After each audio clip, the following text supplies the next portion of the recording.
Hello दोस्तों, आपका यूफिजिका में स्वागत है। मैं उमेश मिश्रा। तो हम आपको पिछले लेक्चर्स में हमने आपको बताया कि प्लैंक ने किस तरीके से क्वांटम थियरी की डेवलपमेंट की। उन्होंने एक कॉन्सेप्ट दिया था एनर्जी का, कि किसी एक पर्टिकुलर फ्रिक्वेंसी के लिए एनर्जी हमारी एब्जॉर्ब होगी या फिर इमिट होगी, वो कितनी होगी, NH के बराबर ही होगी हमेशा। तो उन्होंने ये कॉन्सेप्ट दिया था, ये क्लासिकल थ्योरी उन्होंने मॉडिफाई किया।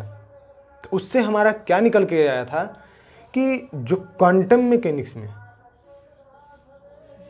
उससे हमारा क्या निकल के आया था कि एक थियरी फोटो इलेक्ट्रिक इफेक्ट जो एक्सप्लेन नहीं हो पा रहे थे, इससे इस थियरी से जो क्वांटम प्लैंक ने दिया था, इससे जो थियरी पहले एक्सप्लेन नहीं हो पा रही थी, उन थियरीज को एक्सप्लेन किया गया। और उनमें सबसे मोस्ट इम्पॉर्टेंट हम कह लें तो हमारा फोटो इलेक्ट्रिक इफेक्ट था। फोटो इलेक्ट्रिक इफेक्ट काफ़ी पहले से एक्सप्लेन करने की कोशिश की जा रही थी, लेकिन वो हो नहीं पा रहा था, क्योंकि हम उस समय पर पार्टिकल लाइट को या तो सिर्फ वेव मानते थे या तो सिर्फ पार्टिकल मानते थे। दोनों को मान करके नहीं चल रहे थे। अगर दोनों को हम कंसीडर करके चलें तो हमारा एक्सप्लेन हो जाता था। तो वही चीज़ प्लैंक की थियरी को कंसीडर करके जो आइंस्टीन थे उन्होंने एक्सप्लेन किया। उन्होंने क्या किया कि एक सर्किट ली इस तरीके से, और यहाँ पे हमारा एक मेटल लिया उन्होंने। ये हमारा रिपलर है, ये हमारा एक्सीलरेटर, इसको एक्सीलरेटर कर सकते हैं, ये इसको गन हम कह सकते हैं, इलेक्ट्रॉन गन हम कह लें इसको। यहाँ पे हम क्या कर लें, एक पावर सप्लाई अप्लाई कर दें, यहाँ पे एक एमीटर हम लगा दें जो कि करंट को मेज़र करेगा। जब हम यहाँ से सन की लाइट को इस पे डालते हैं, जब हम न्यू फ्रिक्वेंसी की लाइट इस पे डालते हैं, तो यहाँ से इलेक्ट्रॉन हमारा एमिट होना शुरू हो जाता है। यहाँ से इलेक्ट्रॉन इमिट होना शुरू हो जाता है। तो उन्होंने यही इसी को एक्सप्लेन किया। उन्होंने क्या किया था, थोड़ा सा ओवरव्यू इसका हम देते हैं। तो इन्होंने किया क्या, इन्होंने बताया कि अगर जब न्यू फ्रिक्वेंसी की एनर्जी यहाँ, न्यू फ्रिक्वेंसी की लाइट यहाँ पड़ रही है, तो उसकी एनर्जी H होगी। और इस मेटल पे जैसे ही पड़ता है तुरंत हमारा इलेक्ट्रॉन इमिट होना शुरू हो जाता है। जैसे ही मेटल पे पड़ेगा ये न्यू फ्रिक्वेंसी की लाइट या H की एनर्जी, E = H हम अगर कह लें, H की एनर्जी, तो तुरंत ही एमिट होना शुरू होगा, तुरंत ही एमिट होना शुरू होता है। और उस तरीके से जब तुरंत इमिट होना शुरू होगा तो यहाँ पे क्या किसी फ्रिक्वेंसी पे हो जाता है, क्वेश्चन यहाँ पे आएगा, क्या हर एक फ्रिक्वेंसी के लिए ऐसा होगा या फिर कुछ एक पर्टिकुलर फ्रिक्वेंसीज के लिए ही होगा। तो इसके लिए आंसर ये था कि अगर जो न्यू है, जो फ्रिक्वेंसी है, वो थ्रेशोल्ड फ्रिक्वेंसी, मतलब ये हुआ, थ्रेशोल्ड का मतलब ये हुआ कि एक ऐसी फ्रिक्वेंसी, एक मिनिमम फ्रिक्वेंसी जिसके नीचे अगर हम फ्रिक्वेंसी लें तो हमारा कोई भी इमिशन नहीं होगा इलेक्ट्रॉन का, वो हमारा थ्रेशोल्ड फ्रिक्वेंसी होता है। और उसके जैसे ही ऊपर हम जाते हैं, फ्रिक्वेंसी को जैसे ही इससे मैक्स करते हैं, इससे तुरंत हमारा क्या होता है, इलेक्ट्रॉन का इमिशन शुरू हो जाता है। मतलब कि थ्रेशोल्ड फ्रिक्वेंसी हमेशा लो होनी चाहिए, इससे जो फ्रिक्वेंसी हम दे रहे हैं वो ग्रेटर होनी चाहिए हमेशा थ्रेशोल्ड फ्रिक्वेंसी से, तभी हमारे इलेक्ट्रॉन का इमिशन होगा। कंडीशन यहाँ पे ये आता है, अगर थ्रेशोल्ड फ्रिक्वेंसी के बराबर ही न्यू हो जाए तो क्या होगा, तो हमारा सिर्फ ये कितने के बराबर रह जाएगा, सिर्फ ये वर्क फंक्शन ही करेगा। मतलब कि ये अगर ये हम मेटल ले रहे हैं इतना, और ये इलेक्ट्रॉन यहाँ पे है, ये इलेक्ट्रॉन यहाँ पे है, तो यहाँ से इसके सरफेस पर आने के लिए इलेक्ट्रॉन को जितनी एनर्जी चाहिए होगी उसको हम वर्क फंक्शन बोलते हैं। इस बॉटम से अगर अपर सरफेस पे आने के लिए इलेक्ट्रॉन को जितनी एनर्जी चाहिए होती है उसको हम बोलते हैं वर्क फंक्शन, और थ्रेशोल्ड फ्रिक्वेंसी के बराबर ही वर्क फंक्शन हो पाता है। मतलब कि इलेक्ट्रॉन का इमिट होने के लिए हमारी थ्रेशोल्ड फ्रिक्वेंसी से ज़्यादा ही फ्रिक्वेंसी होनी चाहिए, ये इन्होंने बताया आइंस्टीन ने। तो इससे निकल कर के आया कि जो हमारा यहाँ से लाइट, जो क्वांटम पार्टिकल्स हैं, जो लाइट है या फिर एनर्जी हम कहें, एनर्जी का क्वांटाइजेशन यहाँ से होता है। और क्वांटाइजेशन का मतलब क्या हुआ, डिस्क्रीटनेस। मतलब कि अब एनर्जी जो थी, पहले हमारा क्लासिकल मैकेनिक्स में था क्लासिकल फिजिक्स में अगर हम कहें तो वहाँ पे एनर्जी हमारे कॉन्टिन्यूस फॉर्म में थी, वहाँ पे हम एनर्जी को कॉन्टिन्यूस कंसीडर कर रहे थे। अब यहाँ से क्या होगा, एनर्जी हमारी डिस्क्रीट होगी, डिस्क्रीट फॉर्म में, मतलब कि E1 E2 एक ही में, ये सेकेंड लेवल फर्स्ट लेवल, इस तरीके से हम एनर्जी को डिफाइन करते हैं, डिस्क्रीटनेस हो जाता है यहाँ पे। तो यहाँ से एनर्जी का क्वांटाइजेशन आता है, यहाँ से एनर्जी का क्वांटाइजेशन आता है। तो उन्होंने इस तरीके से एक्सप्लेन किया। और इन्होंने एक चीज़, दो तीन चीज़ें यहाँ से निकल कर आती हैं। एक चीज़ इन्होंने ये बताया था कि जो करंट है, फोटो करंट वो इंटेंसिटी पे डिपेंड होगा, वो इंटेंसिटी पे डिपेंड होगा। कितनी ज़्यादा करंट होगा वो इंटेंसिटी, अगर इंटेंसिटी हमारा ज़्यादा कर दें इसी फ्रिक्वेंसी के लिए तो करंट हमारी ज़्यादा हो जाएगी, इलेक्ट्रॉन का इमिशन ज़्यादा होगा, नंबर ऑफ इमिशंस बढ़ जाएंगे। लेकिन इलेक्ट्रॉन का इमिशन होने के लिए फ्रिक्वेंसी ज़्यादा होनी चाहिए, ये चीज़ ध्यान रखना है। और यहाँ पे स्टॉपिंग, जैसे इस जो इलेक्ट्रॉन, जो एनर्जी हमारी इमिट हो रही है, जो इलेक्ट्रॉन हमारा इमिट हो रहा है उसकी एनर्जी कितनी होगी, इसको हम कैसे मेज़र करेंगे। तो वहाँ पे एक कॉन्सेप्ट आता है, आपने पढ़ा भी होगा, स्टॉपिंग पोटेंशियल। स्टॉपिंग पोटेंशियल,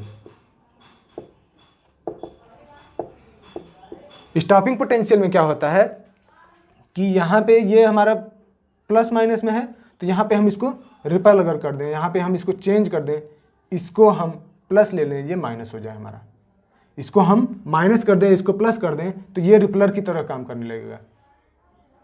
पहले हमारा एक्सीलरेटर था, फर्स्ट कंडीशन में ये एक्सीलरेटर था और अब ये रिपलर हो जाएगा, ये रिपल करेगा क्योंकि यहाँ पे नेगेटिव है, तो ये यहाँ पे पॉजिटिव, तो ये इसको इधर से रिपल करेगा, ये इसको इधर से रिपल करेगा।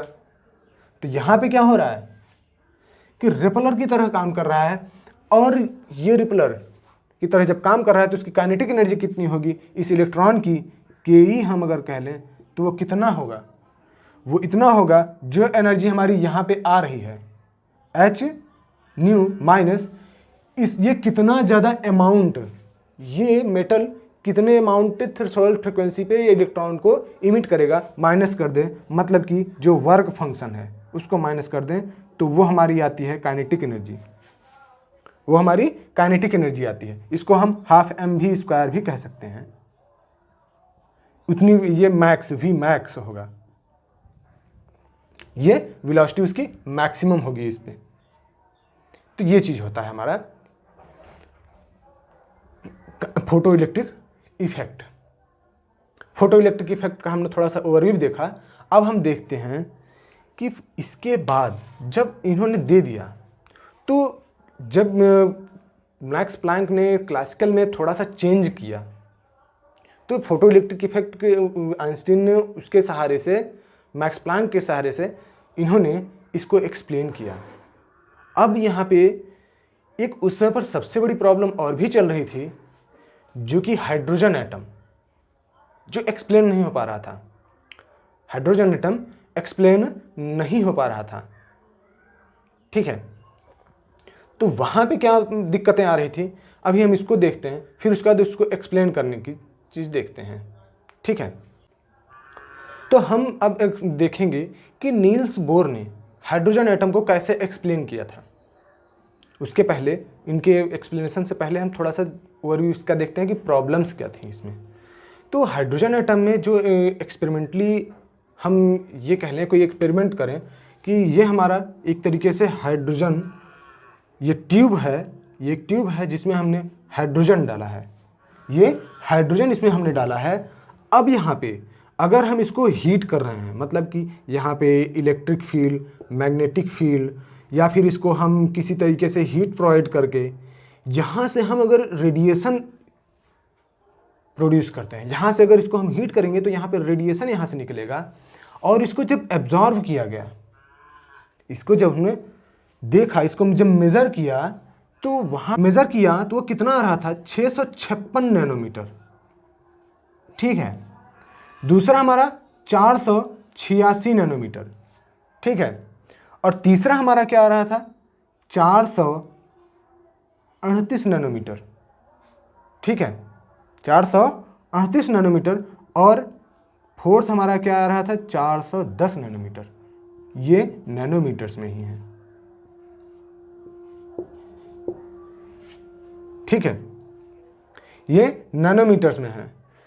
तो यहाँ पे जब ये एक्सपेरिमेंटली हमने मेजर किया, तो ये कैसे आ रहा है, इसका रीजन कहाँ पे आ रहा था, इसको थियोरेटिकली हम फार्मूले से प्रूव नहीं कर पा रहे थे, इसको हम फार्मूले से नहीं बता पा रहे थे।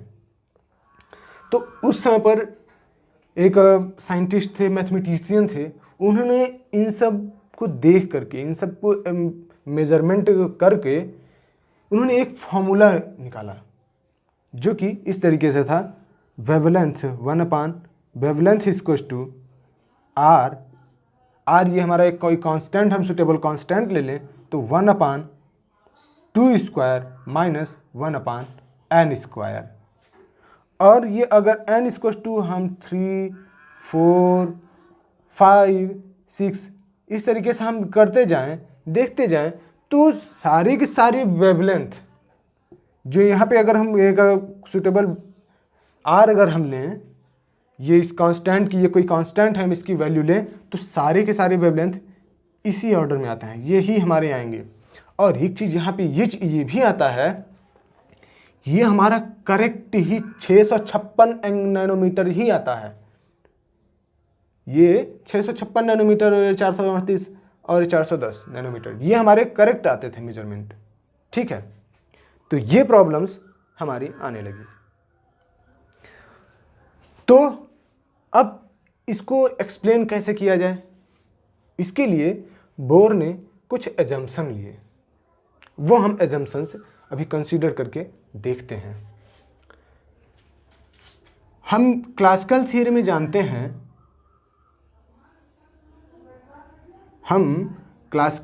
जानते हैं, कि अगर हमारा कोई सर्कुलर ऑर्बिट में r, ये हमारा कोई भी सेंटर है और यहाँ पे कोई हमारा पार्टिकल है, वो किसी एक सर्कुलर ऑर्बिट में अगर मोशन कर रहा है, तो वो हमेशा एनर्जी को रेडिएट करेगा, हमेशा एनर्जी को इमिट करेगा। और वो इमिट करते करते एक दिन क्या हो जाएगा, ऐसे इमिट करते उसकी एनर्जी कम होगी, क्योंकि इमिट अगर करेगा तो उसकी एनर्जी कम होगी, और एक दिन वो यहाँ पे सेंटर में आ जाएगा। ये चीज़ था क्लासिकल में, रदरफोर्ड ने जो बताया था, यही चीज़ बताया था उन्होंने। तो यहाँ से क्या होगा कि ये हमारा एटम ही डिस्ट्रॉय हो जाएगा, जो कि ऐसा होता नहीं है, क्योंकि जो एटम्स होते हैं मोस्ट स्टेबलाइज्ड होते हैं, वो कभी डिस्ट्रॉय तो हो नहीं पाते हैं, वो मोस्ट स्टेबलाइज्ड होते हैं। तो अब इसको एक्सप्लेन करने के लिए हम नील्स बोर पे चलते हैं। नील्स बोर ने क्या कहा कि अगर हमारा कोई पार्टिकल है, ये एटम है, ये किसी एक, ये इसका सेंटर है, और यहाँ पे ये कोई बहुत ही दूर कोई इलेक्ट्रॉन अगर इसका इमिट कर गया हो, जिसकी एनर्जी 0 हो, ये एनर्जी जिसकी 0 हो, इन्होंने एनर्जी को 0 कंसीडर किया। तो क्योंकि ये बहुत दूर है, ये यहाँ से इस सेंटर से ये बहुत ही दूर है, तो एनर्जी 0 हो गई।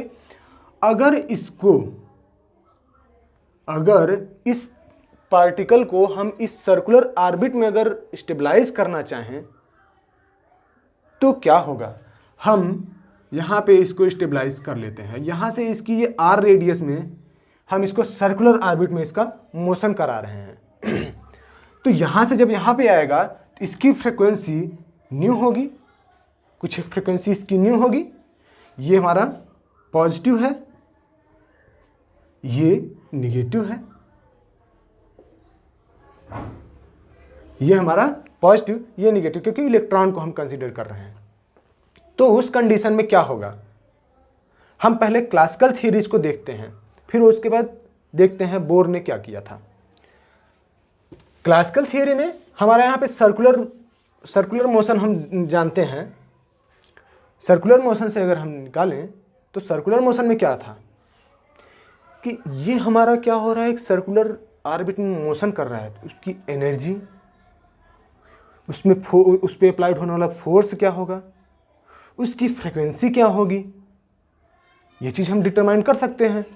तो उसके लिए तो जो एनर्जी होगी E इक्वल टू क्या होता है, half of M V square minus potential energy होगी हमारी। तो पोटेंशियल एनर्जी कितनी होगी, ये निगेटिव या पॉजिटिव, पोटेंशियल एनर्जी कितनी हो जाएगी हमारा हो जाएगा E square upon 4 pi epsilon naught of R। ये समझ में आ रहा है ये चीज़, potential energy electrostatic potential energy से हमारा ये है। अब इसके बाद अब हमारा क्या हैगा कि इस पे अप्लाइड होने वाला फोर्स क्या होगा। तो फोर्स में क्या होता है, mass into acceleration V square upon R अगर हम करें तो क्या होगा, यही फोर्स जो अप्लाइड होगा, ये पोटेंशियल एनर्जी फोर्स उसमें जो अप्लाइड होगा, तो क्या हो जाएगा E square upon 4 pi epsilon naught of R square. ये चीज़ हमारा होगा, ये हमारा फोर्स हो जाएगा। अब तीसरा जो चीज़ आता है हमारा कि इसकी फ्रिक्वेंसी के टर्म में वेलोसिटी कितनी होगी, वेलोसिटी इसकी कितनी होगी। तो v इक्वल टू क्या हो जाएगा हमारा, v इक्वल टू हम जानते हैं 2 पाई न्यू इंटू आर। ये हम क्लासिकल थ्योरी से जान रहे हैं, ये हमारा क्लासिकल फिजिक्स है, क्लासिकल फिजिक्स से ये चीज़ हमारा आता है।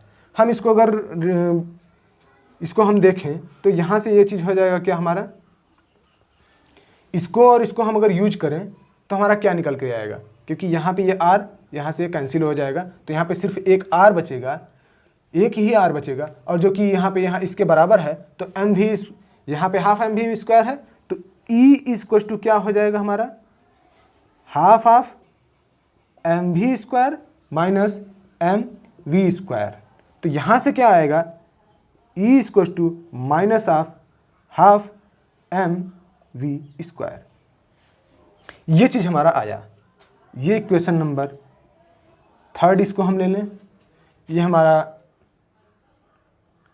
सेकंड, इसको हमने 3 इक्वेशन, और ये चीज़ हमारा हो गया कौन सा, हमारा फर्स्ट इक्वेशन, इसको हम कंसीडर कर लें। ठीक है, अब इसके बाद हम क्या करें कि हमारे पास 3 इक्वेशंस आ गए, ये हमारे क्लासिकल थ्योरी से तो आ गए, लेकिन अब हम देखते हैं कि बोर ने इसमें क्या क्वांटम इन्होंने लिया। इन्होंने यहाँ पे हमने क्या किया था कि जो ये पार्टिकल है वो बहुत ही दूर है जब, तो उसकी एनर्जी कितनी थी, 0 थी। अगर इस पार्टिकल को हम यहाँ पे ले आएंगे, ये अगर पार्टिकल इस सर्कुलर आर रेडियस के सर्कुलर ऑर्बिट में अगर मोशन कर रहा है, सर्कुलर मोशन कर रहा है, तो उसकी फ्रिक्वेंसी न्यू है, तो कुछ न कुछ एनर्जी यहाँ से यहाँ तक रहेगी। ये एनर्जी को अगर हम कंसीडर करें कि न्यू बाई 2 फ्रिक्वेंसी पे उसकी एनर्जी कितनी होगी, तो इन्होंने जो बताया energy equal to minus of E equal to N H nu by 2, ये इन्होंने क्वांटम थ्योरी दिया, और इसको हम कंसीडर कर लें 4th इक्वेशन। ये हमने 4th इक्वेशन इससे कंसीडर किया। अब इसमें हम एनर्जी को फाइंड आउट करना चाहते हैं, हम यहाँ से एनर्जी को फाइंड आउट करना चाहते हैं, तो उसके लिए हम एलिमिनेट करें। हमारा कौन कौन सा टर्म एक्स्ट्रा है, V, न्यू एंड R। ये हमारे टर्म्स क्या हैं, एक्स्ट्रा में हैं। हम इनको अब देखते हैं। तो यहाँ पे हम देखेंगे इक्वेशन 3 एंड 2 से एलिमिनेट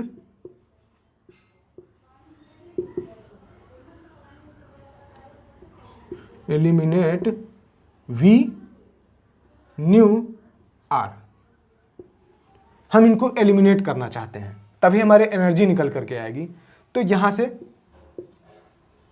फ्रॉम 2 and 4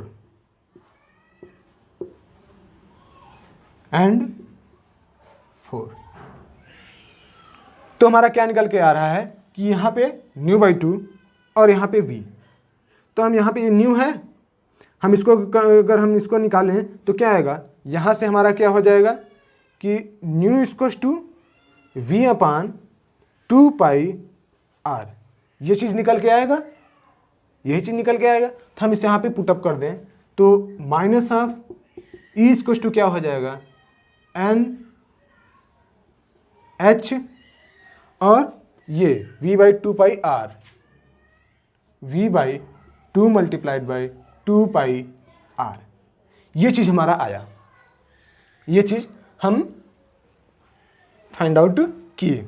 अब इसके बाद हमारा v आ रहा है, ठीक है, v यहाँ पे भी आ रहा है और यहाँ पे भी आ रहा है। अब v को हम एलिमिनेट करते हैं, तो v को एलिमिनेट करने के लिए हम क्या करेंगे, उसके पहले हम v को एलिमिनेट करते हैं, क्योंकि ये यहाँ पे भी r है। v को एलिमिनेट करने से पहले हम r को एलिमिनेट करते हैं। यहाँ पे ये r है, यहाँ पे भी r है, तो 1/r के फॉर्म में हम इनको लिखते हैं। तो 1/r के फॉर्म में अगर इनको लिखेंगे तो यहाँ से ये चीज़ हमारा हो जाएगा 1/r इक्वल्स टू, यहाँ पे क्या आएगा 4π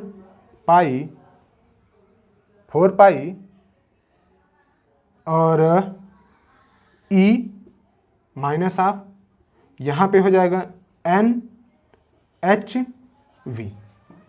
ये इससे हुआ, इस इक्वेशन से। और हमारा ये पहला इक्वेशन जो है वहाँ से हम निकालते हैं r इक्वल्स टू, तो 1/r इक्वल्स टू क्या हो जाएगा, यहाँ से 4πε0 mv² अपॉन यहाँ पे e²। ये चीज़ है। अब इन दोनों को इक्वेट कर दें तो हमारा क्या निकल के आएगा, जब हम इनको इक्वेट करेंगे तो हमारा निकल के आएगा यहाँ से minus of 4πe upon NHV equals to 4πε0 mv² upon m e²। ये चीज़ हमारा आया। अब यहाँ से 4π कैंसिल आउट, यहाँ से 4π कैंसिल आउट, तो हमारा बच के निकल के क्या आएगा, यहाँ से जो यहाँ से निकल के आएगा कि ये 4π कैंसिल आउट है। अब यहाँ पे हम v को, ये हमारा इक्वेशन जो निकल के आएगा, और यहाँ पे इक्वेशन नंबर 3। अब हमारा बच क्या रहा है v, इस इक्वेशन और इक्वेशन नंबर 3 से, 3 को अगर हम कंसीडर करें तो हमारा v क्या निकल करके आएगा, तो v जो निकल करके आएगा हम इसको इस तरीके से लिख लें, तो यहाँ पे mv³ इज इक्वल टू क्या हो जाएगा, NH epsilon sorry mvq equal to e² minus of e² e/NHV epsilon, ये निकल करके आएगा हमारा, ठीक है, ये हमारा निकल करके आया। अब इसके बाद यहाँ पे v³, यहाँ पे mv, तो इसको हम अगर m को इस तरफ कर दें, m को इस तरफ कर दें हम, तो हमारा क्या होगा, उसके लिए अगर हम m को इस तरफ करते हैं तो, और फिर v को हम सिर्फ निकालें, तो v इक्वल टू क्या हो जाएगा, यहाँ से minus of e² e divided by mNH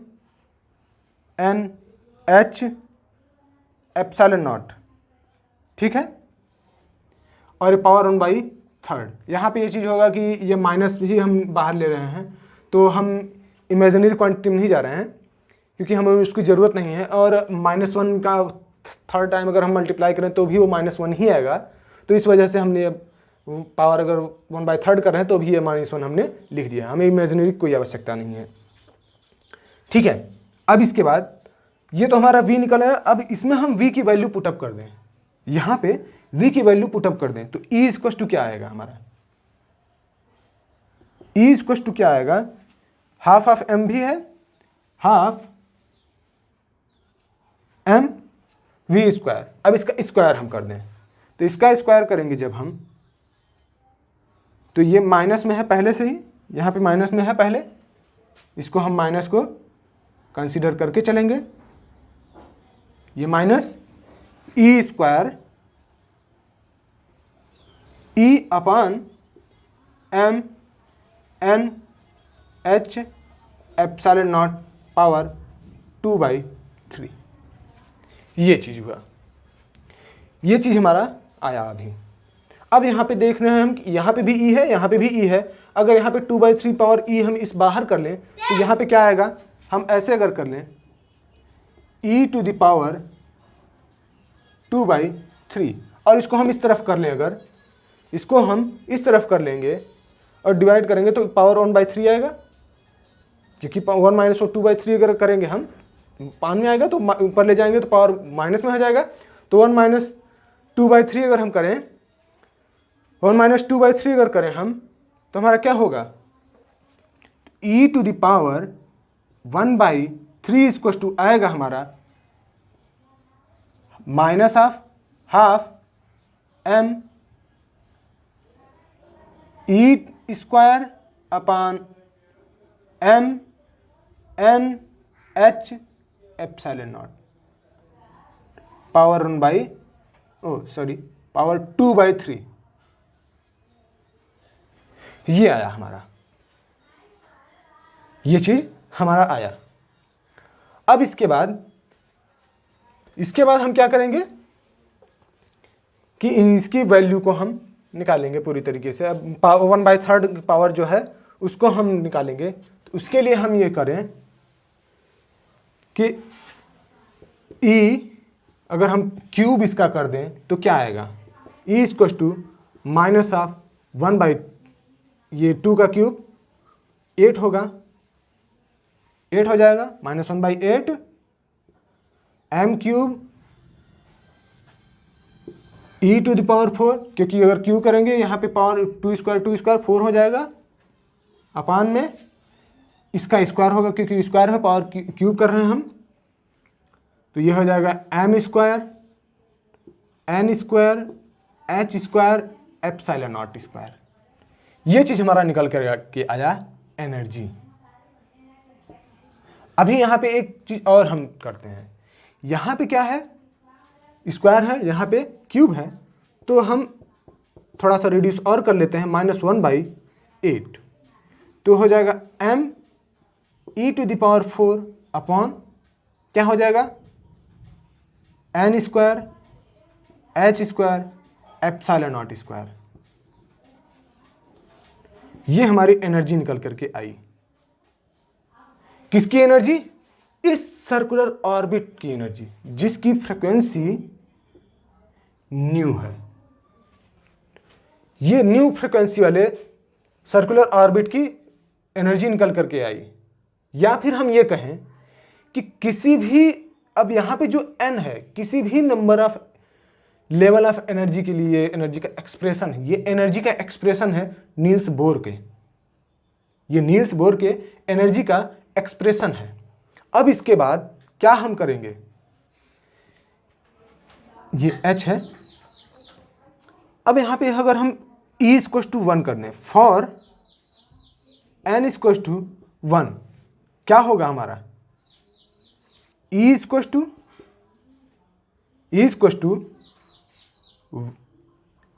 m e to the power 4 8 h square epsilon naught square. ठीक है, ये चीज हमारा आया। अगर हम इन सब की वैल्यू को, ये E1 है, अगर इन सब की वैल्यू को हम पुटअप करें, इन सभी की वैल्यूज को अगर हम पुटअप करें तो ये आता है, माइनस में है, -13.6 इलेक्ट्रॉन वोल्ट, जो कि सबसे मिनिमम एनर्जी हम कह सकते हैं। ये इसकी मिनिमम एनर्जी है हाइड्रोजन एटम की। ये मिनिमम एनर्जी है इसकी। अब इसके बाद हम अगर लेवल में भी जानते होंगे, अगर यहीं पे हम क्या कर दें कि टू का करते हैं, E equals to for N equals to two, N equals to two कर दें तो यहाँ पे ई टू इक्वल्स टू क्या आएगा, इसका फोर्थ अगर हम कर दें तो 3.4 इलेक्ट्रॉन वोल्ट आ जाएगा हमारा। और इसी तरीके से E3 के लिए भी हम जाएं तो 8th हमारा हो जाएगा, 9 टाइम्स हो जाएगा, 9वां भाग हो जाएगा, तो वो कितना आएगा 1.5 इलेक्ट्रॉन वोल्ट। और उसी तरीके से अगर हम E4 के लिए अगर जाएं तो E4 के लिए कितना हो जाएगा हमारा 0.85 इलेक्ट्रॉन वोल्ट। ऐसे ही हम काफ़ी ढेर सारे के लिए लेवल्स के लिए हम देख सकते हैं, ठीक है। और उनके लिए लेवल्स किस तरीके से हमारा होता है, उनके लिए लेवल्स किस तरीके से होता है हम इसको देख लेते हैं थोड़ा।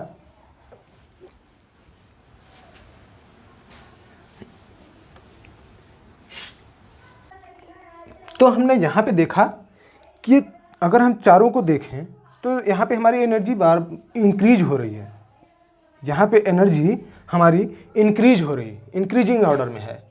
तो अब इनको अगर हम लेवल्स में जो देखें, अगर जो टेक्स्ट बुक में हमारी जिस तरीके से फॉर्म में रहता है वो यहाँ पे इस तरीके से रहता है, n इक्वल्स टू 1 अगर हम यहाँ पे कंसीडर करें तो ये कितना हो जाता है, ये हमारा n इक्वल्स टू 1 के लिए एनर्जी आती है 13.6 इलेक्ट्रॉन वोल्ट। उसी तरीके से हम यहाँ पे कंसीडर कर लें, यहाँ पे इसको थर्ड लेवल ले लें, इसको फोर्थ लेवल, फिफ्थ लेवल ये हो जाएगा। n इक्वल्स टू 2 के लिए 3.4 electron volt, n equals to 3 के लिए 1.5 इलेक्ट्रॉन वोल्ट, और इसके लिए n इक्वल्स टू 4 के लिए 0.85 इलेक्ट्रॉन वोल्ट। यहां से क्या निकल करके आता है, अगर जो ट्रांजिशन हो रहा है, क्योंकि ये अपर लेवल, यहाँ से अगर हमारा इलेक्ट्रॉन यहाँ पे है और हम इस लेवल पे लाना चाहते हैं, इसको यहाँ पे ले आना चाहते हैं,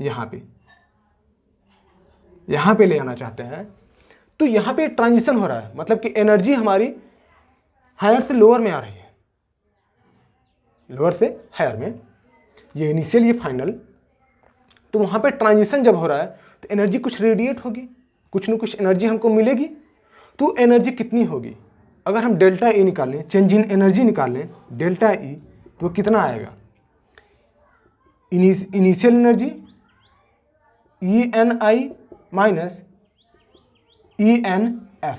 अगर हम ये निकालें और हम ये अगर फार्मूला कंसीडर करें, क्योंकि अगर हम N1 इसको ले लें, ये N1, यहाँ पे N2, ये हम इनिशियल फाइनल अगर हम इसको कंसीडर कर लें, तो यहाँ पे N1, ये अगर हम फार्मूला देखें तो उस फार्मूले के बेसिस से हमारा क्या आ जाएगा, m(e⁴ upon 8 h² epsilon naught square upon into 1 upon n1 square minus 1 upon n2 square, ये माइनस, ठीक है। ये चीज हमारा निकल करके आया। अब ये किस तरीके से लग रहा है, जो हमने शुरुआत में बताया था एक बामर सीरीज का फॉर्मूला, वो बामर फॉर्मूले की तरह लग रहा है, ये बामर की तरह लग रहा है। जैसे बामर ने जो फॉर्मूला हमारा बताया था उसी फॉर्मूले के बेसिस पे ये लग रहा है।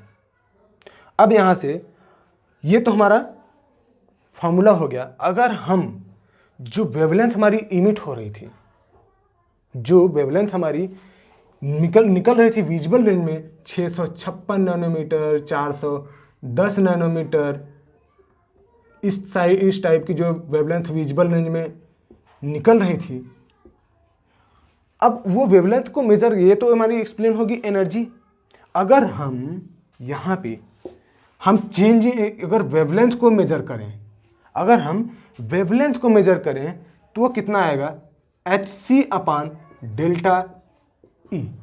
ये अगर हम वेवलेंथ मेजर करें तो ये हमारा इस तरीके से आ रहा है, थियोरेटिकली अगर हम कैलकुलेट करें ये आएगा।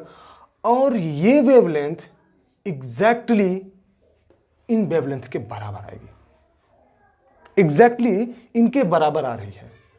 तो यहां से हमारा हाइड्रोजन एटम की जो प्रॉब्लम्स चल रही थी, इनको एक्सप्लेन नहीं हो पा रहे थे, वो हमारा एक्सप्लेन होने लगा अब इसके थ्रू। तो आज हमने क्या देखा कि जो हमारे नील्स बोर थे उन्होंने हाइड्रोजन एटम के प्रॉब्लम को मैक्स प्लैंक के क्वांटम मैकेनिक्स के सिद्धांत पे, मैक्स प्लैंक के सिद्धांत पे उन्होंने एक्सप्लेन किया हाइड्रोजन एटम को। तो इससे क्या हुआ, इससे चेंजिंग क्या हुई? इससे जो चेंज हुआ, इससे ये निकल करके आया कि अगर हम छोटे छोटे पार्टिकल्स को, कणों, छोटे कणों के बारे में, उनके बिहेवियर के बारे में अगर जानना चाहते हैं तो हमें क्लासिकल मैकेनिक्स, क्लासिकल फिजिक्स में कुछ न कुछ संशोधन करना ही पड़ेगा। बिना संशोधन के हम नहीं उसको एक्सप्लेन कर पा रहे थे, क्योंकि हमने आइंस्टीन के फोटो इलेक्ट्रिक इफेक्ट को देख लिया, हमने रेडिएशन में देख लिया, हम कॉम्पटन इफेक्ट अगर हम देखें तो वहाँ भी हमने देखा था कि वहाँ पे थोड़ा सा चेंज कर रहे थे, तभी हम, क्योंकि हमने आपको एक्सप्लेन नहीं किया है, लेकिन वहाँ पे भी मैक्स प्लैंक के सिद्धांत पे ही उन्होंने एक्सप्लेन किया था। और हाइड्रोजन एटम प्रॉब्लम, ये भी मैक्स प्लैंक के सिद्धांत पे ही, उनके एजम्पशन को ही लेकर के सॉल्व किया गया। ठीक है, तो ये चीज हमने देखा। और एक चीज आपने टेक्स्ट बुक में देखा होगा, टेक्स्ट बुक में क्या देखा होगा कि जो एक्सप्लेनेशन है इसका, हाइड्रोजन एटम का, उन्होंने टेक्स्ट बुक में पहले ही मान लिया गया है, वहाँ पे एजम्पशन लिया गया है कि कोई भी अगर पार्टिकल आर रेडियस में, कोई पार्टिकल आर रेडियस में अगर मूव कर रहा है और उसका जो ऑर्बिट है अगर वो स्टेशनरी है, तो उसका जो एंगुलर मोमेंटम होगा वो NH/2π के इंटीग्रल मल्टीपल में ही होगा। मतलब कि L = mv/r, ये हमारा एंगुलर मोमेंटम है, ये हमेशा h/2π के इंटीग्रल मल्टीपल में ही होगा। NH/2π ये इंटीग्रल मल्टीपल में ही होगा। ये टेक्स्ट बुक में पहले ही किया गया है, ये एजम्पशन ले लिया गया था, ये एजम्पशन टेक्स्ट बुक में ले लिया गया था। लेकिन हमने आपको जो एक्सप्लेन किया है, ये जो नील्स बोर ने जिस तरीके से किया था, उन्होंने क्या किया था, अपने जो पहला पेपर उन्होंने जो इस पे पब्लिश किया था, उन्होंने जिस तरीके से सॉल्व। तो आज के लिए इतना ही, आगे हम जो क्वांटम मैकेनिक्स और भी डेवलप होंगे हम उनको देखेंगे। आज के लिए इतना ही, धन्यवाद।